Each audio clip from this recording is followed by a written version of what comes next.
नमस्कार साथियों, कुंजल क्लासेज में आपका हार्दिक स्वागत करती हूँ। बिना किसी देर करते हुए हम अपने सेशन की ओर बढ़ते हैं। आज का हमारा विषय भौतिक प्रदेश, और भौतिक प्रदेशों में भी उत्तरी मरुस्थलीय प्रदेश हो गया था। अरावली पर्वतीय प्रदेश पिछली क्लास में हम देख चुके थे, और आज हम पूर्वी मैदानी प्रदेश और हाड़ौती का पठार देखेंगे। पूर्वी मैदानी प्रदेश,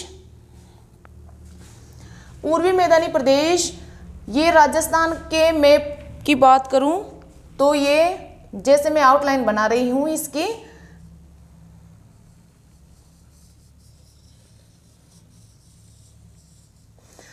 तो यहाँ उत्तरी पश्चिमी मरुस्थलीय प्रदेश है, यहाँ अरावली पर्वतीय प्रदेश है, और ये जो है ना ये पूर्वी मैदानी प्रदेश है। ये वाला क्षेत्र, ये वाला क्षेत्र पूर्वी मैदानी प्रदेश, पूर्वी मैदानी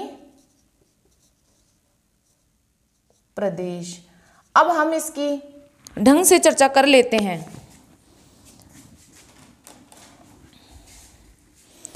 पूर्वी मैदानी प्रदेश, सबसे पहले हम बात करें कि किसका अवशेष है, तो ये टेथिस सागर का अवशेष है। टेथिस सागर का अवशेष है, टेथिस सागर।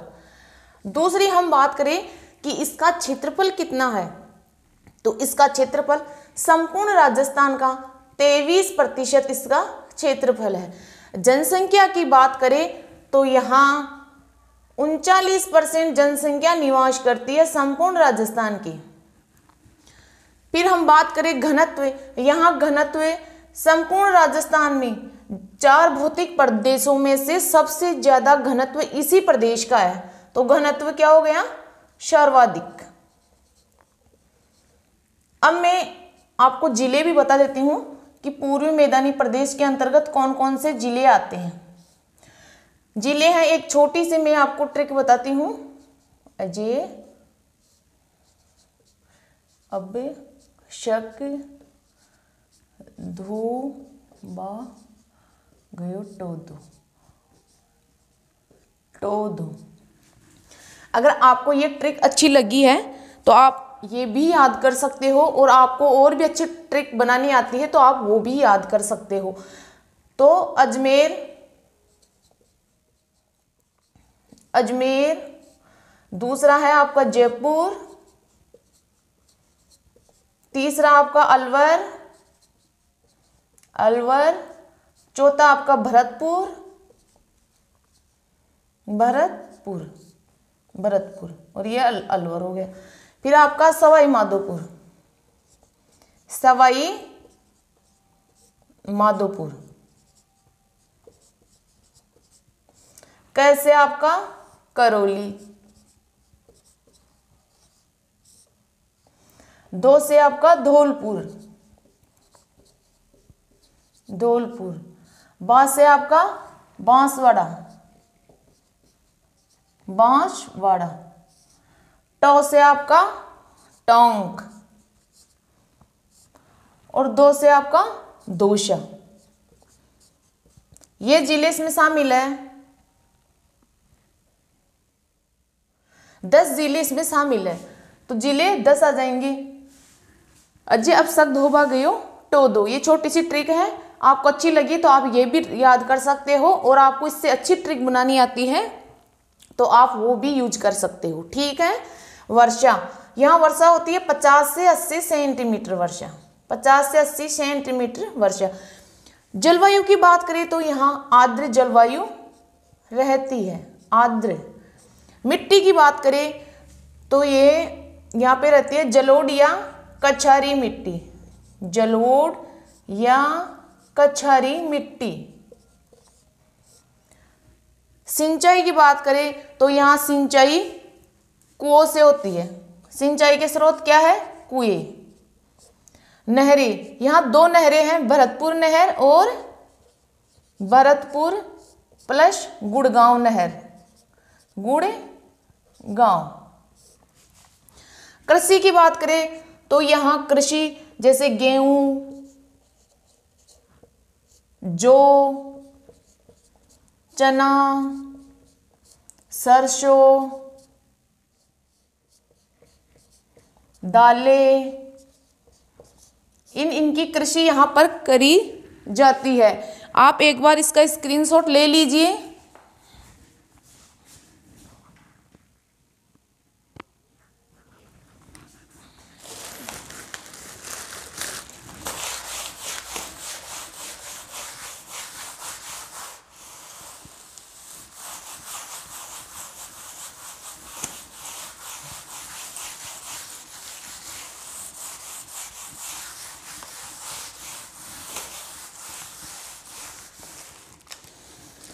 अब मैं आपको जो राजस्थान के पूर्वी मैदानी प्रदेश में 3 शब्दावलियां पाई जाती है, बांगर, खादर और बीहड़।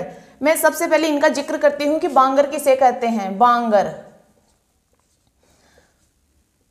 बांगर, बांगर वह क्षेत्र जहां प्राचीन काल में नदियां बहती थी लेकिन वर्तमान में कोई नदी नहीं बहती है, उस क्षेत्र को बांगर कहते हैं। ठीक है। प्राचीन काल में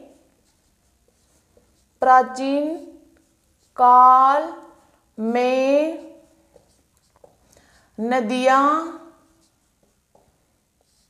बहती थी लेकिन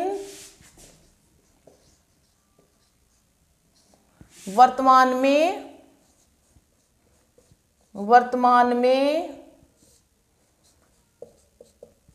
कोई नदी नहीं बहती हो। ठीक है। अब आ जाइए खादर।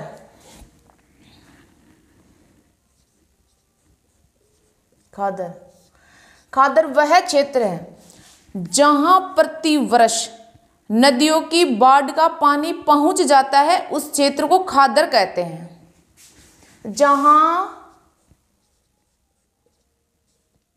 प्रतिवर्ष नदियों की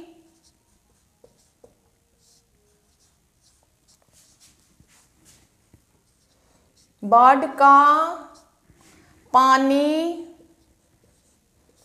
पहुंच जाता हो, उस क्षेत्र को खादर कहते हैं। बीहड़, अब देखो बीहड़ किसे कहते हैं। अवनालिका अपर्दन से बने, अवनालिका अपर्दन से बने गहरे एवं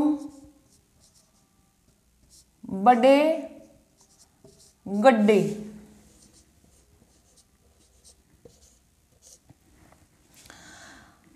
ये सबसे ज्यादा सवाई माधोपुर में है, सवाई माधोपुर। और इन्हें डाकुओं की शरण स्थली भी कहते हैं। डाकुओं की शरण स्थली। अब सुनना एक बात ध्यान से कि बीहड़ अवनालिका अपर्दन से, अवनालिका कैसे बनती है, जहां नदियां बहती है और नदियों का बहाव इतना तेज होता है कि वो गहरे गहरे गड्ढों का निर्माण कर देती है। तो अवनालिका अपर्दन से बने गहरे और बड़े गड्ढे, उन्हें बीहड़ कहते हैं। और बीहड़ सबसे ज्यादा सवाई माधोपुर में पाए जाते हैं और इन्हें डाकुओं की शरण स्थली भी कहते हैं। क्यों कहते हैं, मैं इसका लॉजिक बताती हूँ। क्योंकि वहाँ डाकू लोग छिप जाते हैं और छिप जाते हैं तो उनका पता नहीं लग पाता है, इसलिए उनको डाकुओं की शरण स्थली भी कहते हैं। और मोस्ट बात यह है कि आपको पूछे कि बांगर, खादर और बीहड़ इनका संबंध किस प्रदेश से है, तो आपके उत्तरी पश्चिमी मरुस्थलीय प्रदेश आएगा, अरावली पर्वतीय प्रदेश आएगा, मैदानी पर्वतीय प्रदेश आएगा और हाड़ौती का पठार आएगा। ऑप्शन आपको पूर्वी मैदानी प्रदेश देना है। ओके, फिर फिर बात करें कि इसके जो प्रदेश है, हो जाए इसका स्क्रीनशॉट। अब हम बात करते हैं इसके कितने भाग हैं।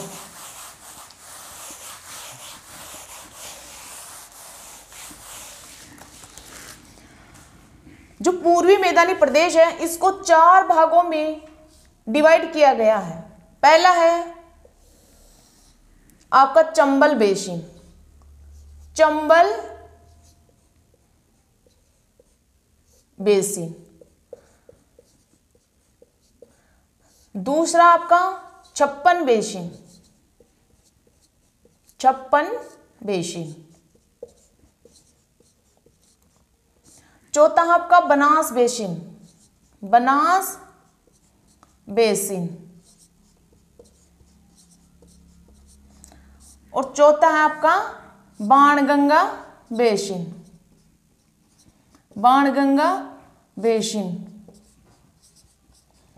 आप ये भी ध्यान रखना कि आपको ये चारों नाम देकर या इनमें से एक नाम देकर ये भी पूछ सकते हैं कि इनका संबंध किससे है, तो इनका संबंध पूर्वी मैदानी प्रदेश से है। ओके, हो जाए इसका स्क्रीनशॉट।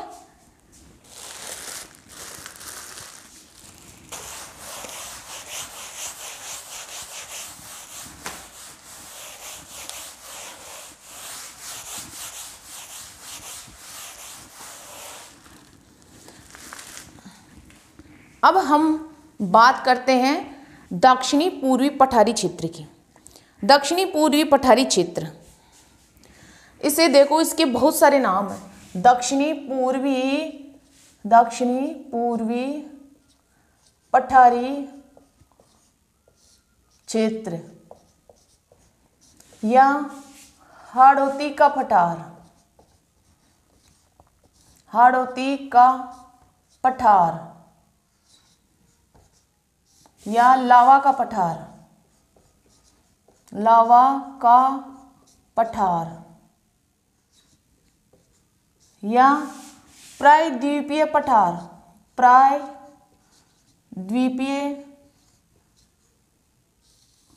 पठार। इस एक भौतिक प्रदेश के इतने सारे नाम हैं। अब इसको दक्षिणी पूर्वी पठारी क्षेत्र दक्षिणी भाग में स्थित होने के कारण कहते हैं। अब देखो, हाड़ौती का पठार क्यों कहते हैं? हाड़ौती का पठार दक्कन और मालवा की पठार का भाग होने के कारण इसे हाड़ौती का पठार कहते हैं। सिंपल सी बात है। अब हम बात करते हैं कि इसका क्षेत्रफल, जनसंख्या ये क्या है। तो सबसे पहले मैं बात कर लेती हूँ अवशेष। अवशेष क्षेत्रफल, ये अवशेष है गोंडवाना लैंड का, गोंडवाना लैंड। क्षेत्रफल है इसका संपूर्ण राजस्थान का 7%। जनसंख्या निवास करती है यहां पे संपूर्ण राजस्थान की 11%। फिर बात करें हम जिले, इसमें कौन कौन से जिले शामिल है। तो इसमें जिले आ जाएंगे आपके हाड़ौती संभाग, कोटा, बूंदी, बारा, झालावाड़, सवाई माधोपुर,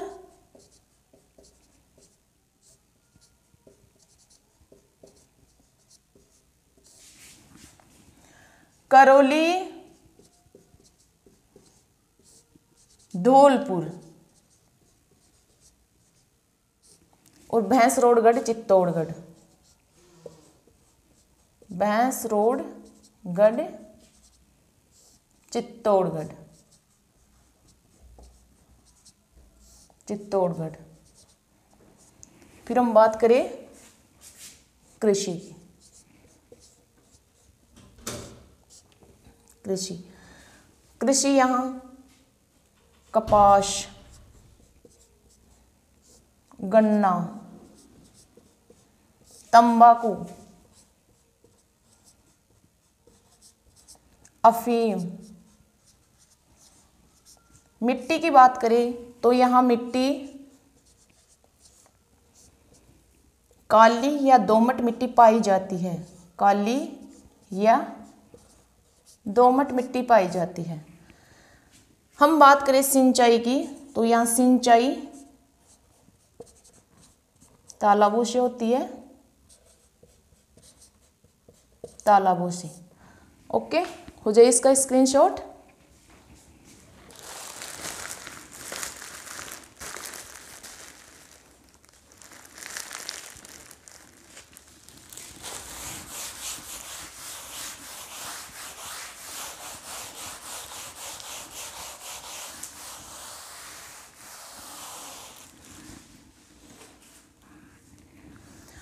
अब यहाँ वनस्पति की बात कर लेते हैं।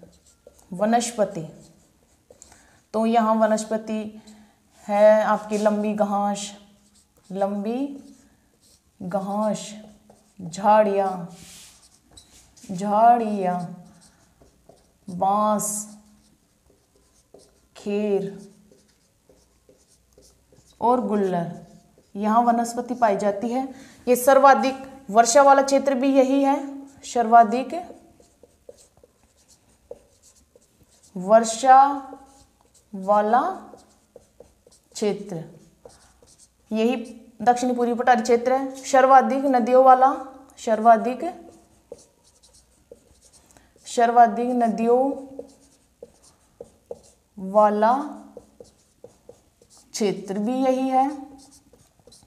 और इसे 3 भागों में विभाजित किया गया है, इसके 3 भाग किए गए हैं। आपका सबसे पहला भाग है मुकुंदरा की पहाड़ियाँ, दूसरा है डग झालावाड़ और तीसरा है शाहबाद। मुकुंदरा की पहला है मुकुंदरा की पहाड़ियाँ, मुकुंदरा की पहाड़ियाँ। आपका दूसरा है डग झालावाड़ उच्च क्षेत्र, उच्च क्षेत्र। तीसरा आपका शाहबाद, शाहबाद उच्च क्षेत्र।